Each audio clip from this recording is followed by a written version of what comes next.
রাতের অন্ধকারে কাফি নামক এক ভাইয়ের বাড়িতে আগুন দেওয়া হয়েছে। বসত বাড়িতে আগুন দেওয়া এটি ইসলামের দৃষ্টিকোণে কেমন?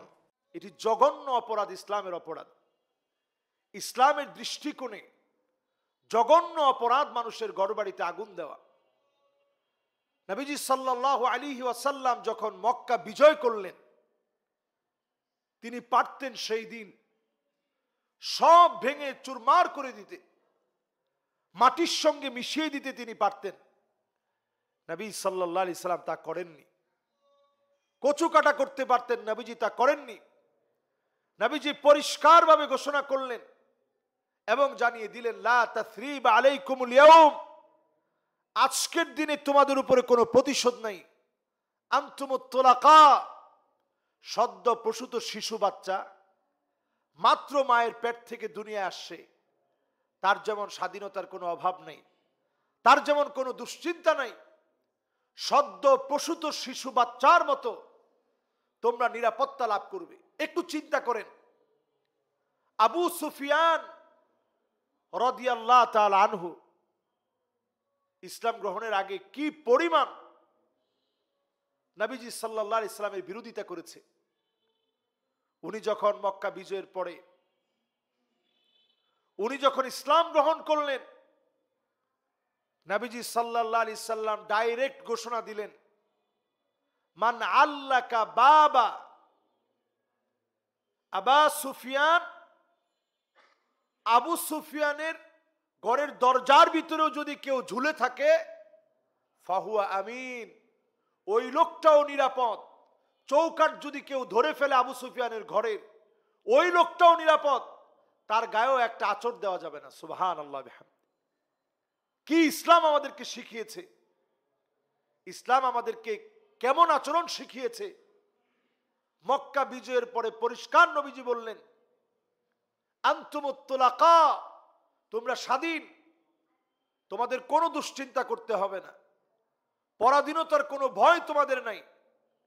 কেউ তোমাদের উপর আক্রমণ করবে, জুলুম নির্যাতন করবে, এই ভয় তোমাদের পাওয়া দরকার নেই। একটু চিন্তা করে দেখেন। আর আমরা বাংলাদেশে এখন দেখতেছি এবং সামনে আরো দেখতে হবে বলে আমার কাছে মনে হয়।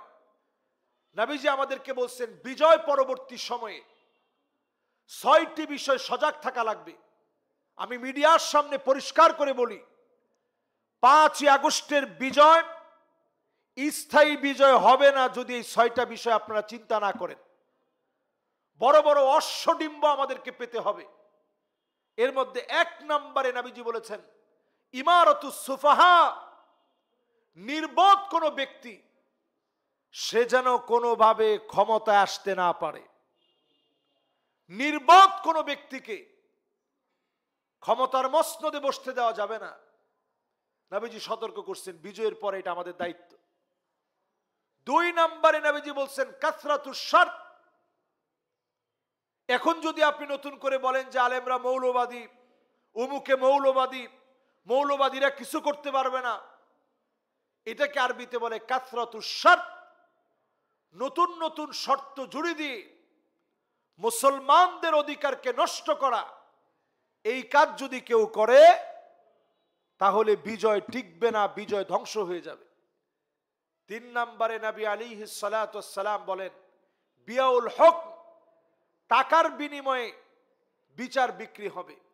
অলরেডি আমাদের শুরু হয়ে গেছে। এখন প্রতিযোগিতা শুরু হয়েছে, কে কয়টা মামলা দিতে পারে। আপনি মানুষের নামে যদি গায়েবী মামলা দেন, অনর্থক মামলা দেন, মিথ্যা মামলা দেন, আপনি জেনে রাখেন এই স্বাধীনতা বেশি দিন টিকবে না। এরপরে 4 নম্বরে নবীজি বলছেন, ইস্তিগফাফাম বিদ্দাম, ঘরে ঘরে জেনোসাইড শুরু হবে, রক্তক্ষয়ী সংঘর্ষ হবে। বাংলাদেশে তো আমি এখন দিবালোকের মতো দেখতেছি, যেইভাবে চলতেছে এইভাবে যদি চলতে থাকে গৃহযুদ্ধ হবে এই দেশে। 5 নম্বরে নবীজি বলেছেন, কাতিয়াতুর রহিম, আত্মীয়তার সম্পর্ক ছিন্ন হবে।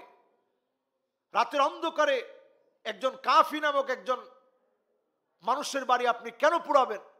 তার সাথে আপনার বিরোধ থাকতে পারে, বিরোধ থাকলেই তো আপনি একজনের ঘর বাড়ি ভাঙতে পারবেন না। বিরোধ থাকলেই তো আপনি কারো বাড়িতে আগুন দিতে পারবেন না।